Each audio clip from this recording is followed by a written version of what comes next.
सरलीकरण सिंप्लीफिकेशन ऐसा टॉपिक है जिसके अंदर आपको यदि फार्मूले नहीं आते हैं तो आपको क्वेश्चन सोल्व करने में बहुत सा समय लग जाएगा और आपका क्वेश्चन सही समय पर सोल्व नहीं हो पाएगा, उसका आंसर नहीं हो पाएगा।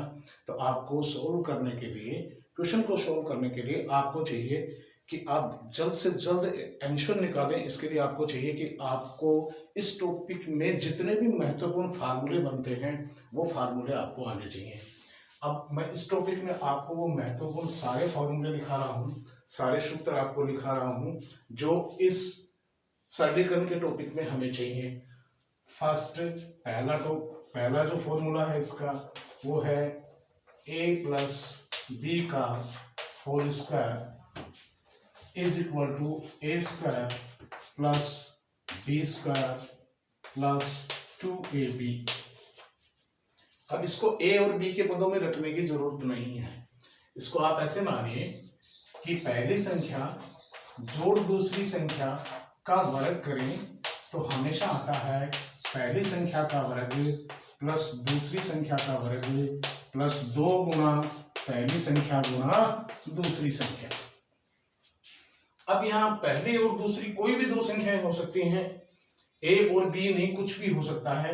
जैसे मान लो x प्लस वाई हो और उसका वर्ग करना हो तो x पहली संख्या और y दूसरी संख्या, तो आएगा एक्स स्क्वायर पहली संख्या का वर्ग प्लस दूसरी का वर्ग प्लस 2 गुना पहली गुना दूसरी संख्या।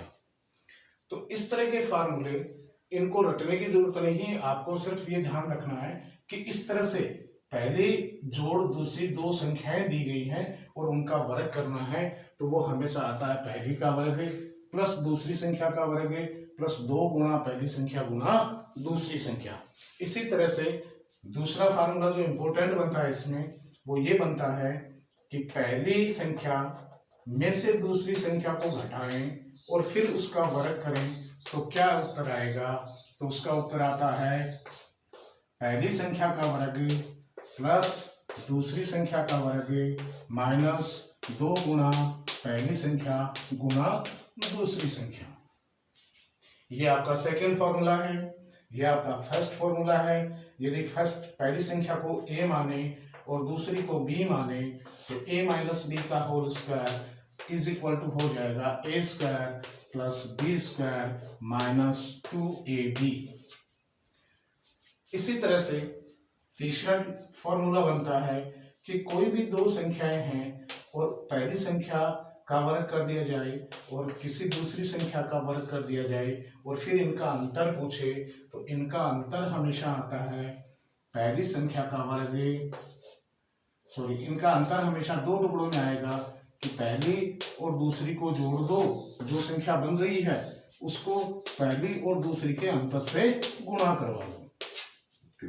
यानी कि दो संख्याओं के वर्गों का अंतर है पहली संख्या का वर्ग माइनस दूसरी संख्या का वर्ग, तो इनका हमेशा जो गुणनफल आएगा वो इनके योग और इनके अंतर का गुणनफल आता है कि पहली जोड़ दूसरी और पहली माइनस दूसरी। ये आपका तीसरा फार्मूला है।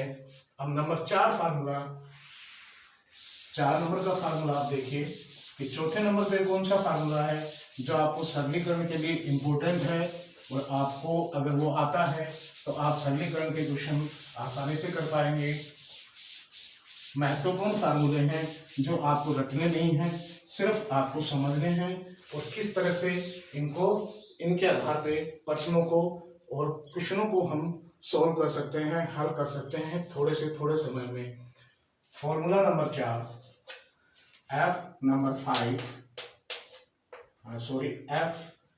फॉर्मूला नंबर 4 F4 में देखना कि दो संख्याओं के योग का वर्ग और दो संख्याओं के अंतर के वर्ग को यदि हम जोड़ें तो हमेशा मान जो आता है वो आता है 2 गुना पहली संख्या का वर्ग जोड़ दूसरी संख्या का वर्ग। अगर इसको हम ऐसे मान लें कि पहली संख्या a है और दूसरी संख्या b है और इनका वर्ग करना है प्लस इन दोनों के अंतर का वर्ग करना और दोनों को जोड़ देना। योग का वर्ग दो संख्याओं के और दो संख्याओं के अंतर के वर्ग को जोड़ दें तो हमेशा आता है 2 गुणा पहली संख्या का वर्ग प्लस दूसरी संख्या के वर्ग। पहली संख्या के वर्ग और दूसरी संख्या के वर्ग को जोड़कर उसको 2 से गुणा कर दें तो इस मान के बराबर होता है। फार्मूला नंबर 5 जो आपके लिए इंपॉर्टेंट होगा सरलीकरण में, फार्मूला नंबर 5, यदि हम दो संख्याओं के योग के वर्ग में से दो संख्याओं के अंतर को घटा दें तो मान क्या आएगा? मान आएगा 4 गुणा पहली संख्या गुणा दूसरी संख्या। यदि आप पहली संख्या a मानते हैं और दूसरी संख्या b मानते हैं तो a प्लस बी का होल स्क्वायर और a माइनस बी का होल स्क्वायर का अंतर हमेशा आएगा 4 गुणा पहली संख्या गुणा दूसरी संख्या, 4ab के इक्वल होगा। फार्मूला नंबर 6 ये आपको बताएगा कि क्या होता है जब ऐसी कंडीशन आ जाए कि a प्लस बी दो संख्याओं पहली संख्या जोड़ दूसरी संख्या का आपको घन करना है। क्या करना है? घन करना है। तो क्या आना चाहिए? उसका उत्तर क्या आएगा? तो देखो, पहली संख्या का घन जोड़ दूसरी संख्या का घन प्लस 3 जोड़ 3 गुणा पहली संख्या गुणा दूसरी संख्या और फिर कोष्टक में पहली और दूसरी का योग। यानी पहली संख्या को a माने और दूसरी संख्या को b माने तो इसका घन, इन दोनों के योग का घन क्या होगा? पहली संख्या का घन प्लस दूसरी संख्या का घन प्लस 3 गुणा पहली संख्या गुणा दूसरी संख्या और गुणा में पहली जोड़ दूसरी। इसी तरह से फॉर्मूला नंबर 7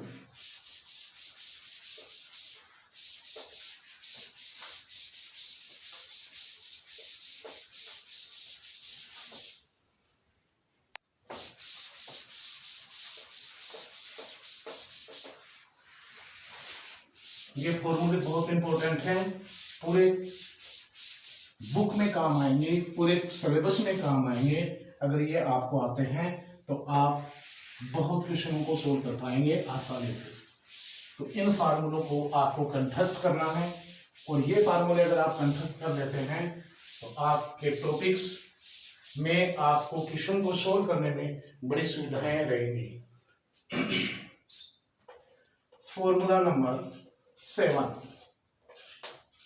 फार्मूला नंबर 7 क्या है कि फार्मूला नंबर 7 अभी हमने दो संख्याओं के योग का घन देखा था। अब हम यहाँ फार्मूला नंबर 7 में देखेंगे कि दो संख्याओं के अंतर के घन का मान क्या होगा।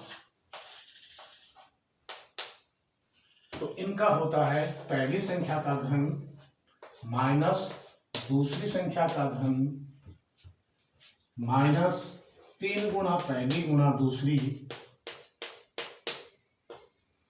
और 3 गुणा पहली गुणा दूसरी और यहां आ जाएगा पहली माइनस दूसरी।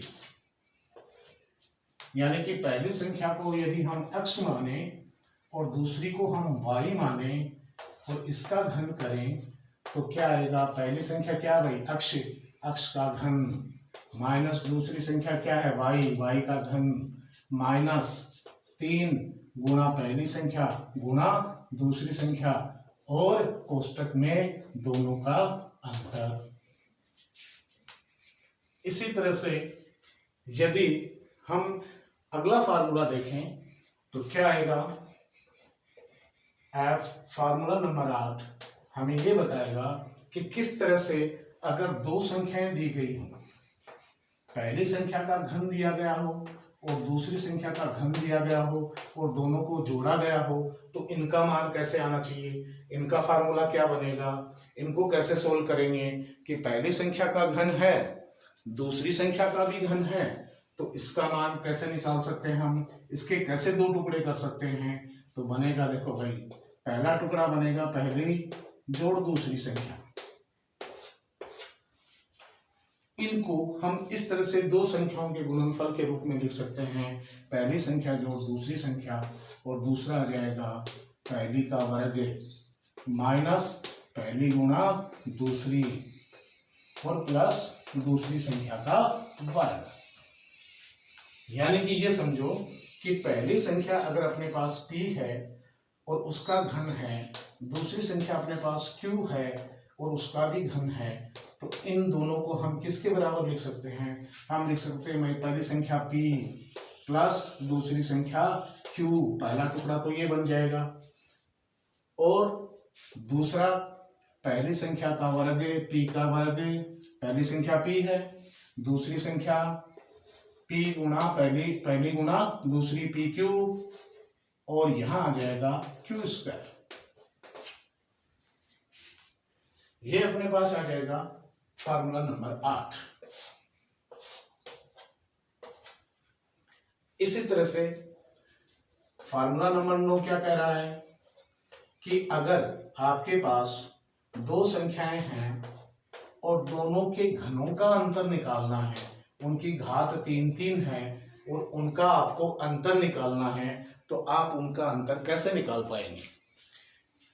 कोई भी दो संख्याएं आपको दी गई हैं और उनकी 3 की घात दी गई है और उनका अंतर पूछे, तो आप फटाफट उनका अंतर निकाल सकते हैं। भाई, अंतर निकालने का तरीका, पहला टुकड़ा यानी पहला गुणनखंड तो आपके पास आ जाएगा पहली संख्या माइनस दूसरी संख्या, दूसरा टुकड़ा आपके पास आ जाएगा पहली संख्या का वर्ग प्लस पहली गुणा दूसरी संख्या और प्लस दूसरी संख्या का वर्ग।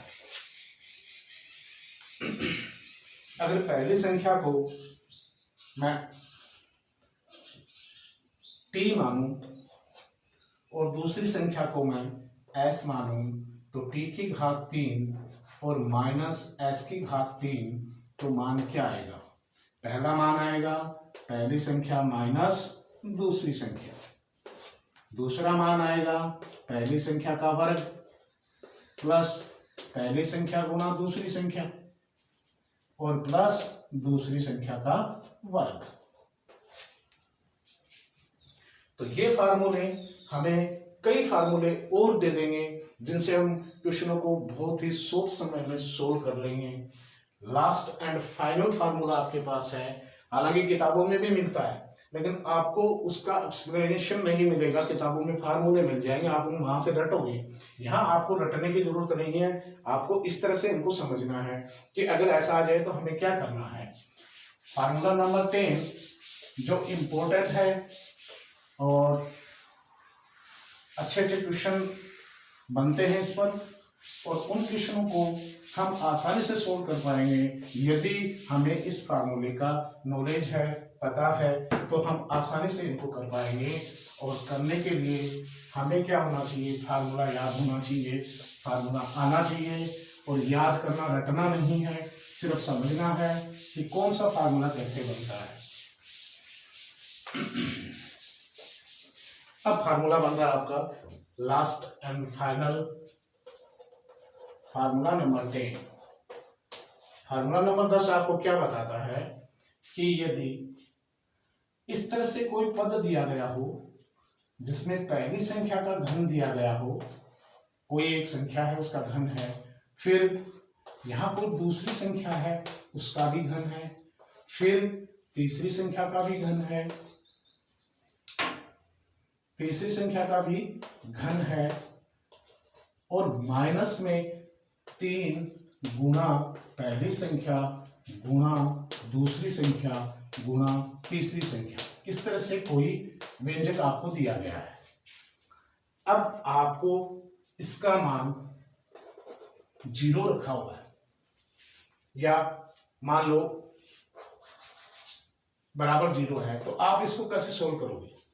यानी कि संख्या अगर आपको दी गई है कि पहली संख्या a माने a cube plus b cube plus c cube minus 3abc। अब इसको आपको सोल्व करना है, जीरो को भी छोड़ दो आप, इसको आपको सोल्व करना है। तो कैसे सोल्व करोगे? तो भाई सीधा फार्मूला है, पहली संख्या जोड़ दूसरी संख्या जोड़ तीसरी संख्या, फिर दूसरा गुणनखंड यानी दूसरा टुकड़ा इसका होगा, वो होगा पहली संख्या का वर्ग प्लस दूसरी का वर्ग प्लस तीसरी का वर्ग माइनस पहली गुणा दूसरी माइनस दूसरी गुणा तीसरी माइनस तीसरी गुणा पहली। इन दोनों को आप गुणा करवाओगे तो इस पद के बराबर आएंगे। Last and final formula number 11,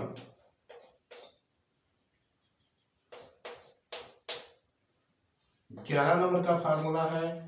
ये भी बहुत इंपॉर्टेंट है और क्वेश्चन पूछे जाते हैं, और इससे क्वेश्चन पूछे जाते हैं तो सरलीकरण में समस्या उत्पन्न हो जाती है आप लोगों के। और क्या है वो फार्मूला नंबर 11 क्या है? ये कहता है कि यदि इस तरह से कोई व्यंजक दिया है जिसका पहली संख्या की पावर 3, दूसरी संख्या की पावर 3 और तीसरी संख्या की पावर 3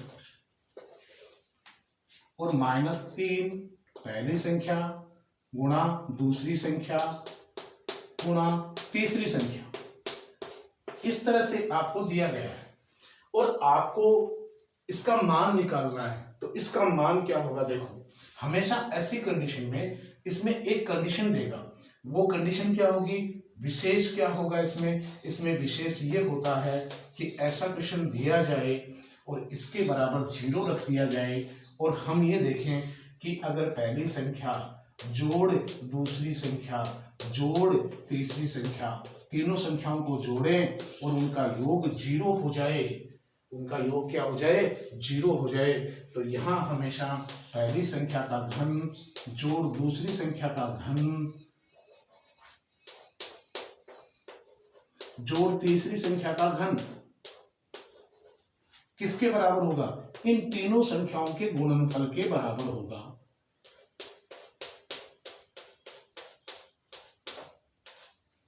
बात समझ में आई? दोबारा सुन लो। फार्मूला नंबर 11 ये कहता है कि आपको इस तरह से इक्वेशन दी गई है और इसमें 0 दिया गया, तो निश्चित है कि इस पद को इस तरफ ले जाएंगे, 0 का उस तरफ जाएगा, माइनस का है प्लस का हो जाएगा। लेकिन मान लो ये 0 नहीं दिया गया और आपको ये कह दे कि इसका मान क्या होगा। तो हमें सबसे पहले ये देखना है कि पहली संख्या और दूसरी संख्या और तीसरी संख्या को जोड़ें और जोड़ने पर इन तीनों संख्याओं का योग क्या हो जाए? 0 हो जाए।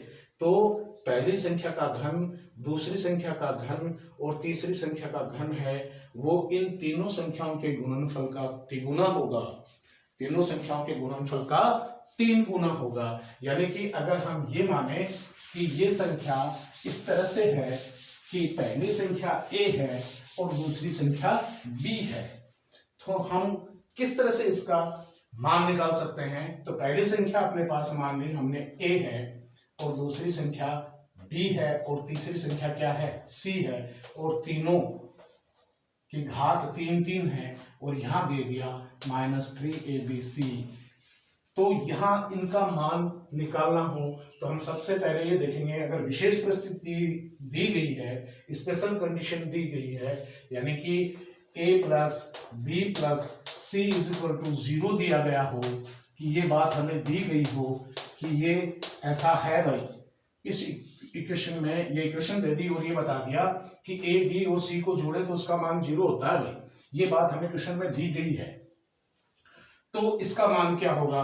तब इस व्यंजक का मान होगा a cube plus b cube plus c cube बराबर 3abc, या a cube plus b cube plus c cube -3abc बराबर 0। क्योंकि ये दोनों वैल्यूज क्या हो जाएंगे उस वक्त, बराबर हो जाएंगे। इसलिए अगर ऐसी कंडीशन दी गई हो, ये व्यंजक दिया गया हो और ये कंडीशन दी गई हो, तो इन तीनों के घनों के योग के बराबर इन तीनों संख्याओं के गुणनफल का तिगुना होगा। और हम ये भी लिख सकते हैं कि यदि ये व्यंजक दिया गया है और इसका मान पूछ रहा है, तो a cube plus b cube plus c cube में a plus b plus c दिया गया है कि इन तीनों का योग क्या है, 0। तो हमेशा इन तीनों के घनों का योग इस तीनों संख्याओं के गुणनफल के त्रिगुणे के बराबर होगा। यानी कि समान संख्या में से समान संख्या घटाएं तो उत्तर क्या आएगा, 0 आएगा। उस वक्त इस व्यंजक का मान 0 हो जाएगा।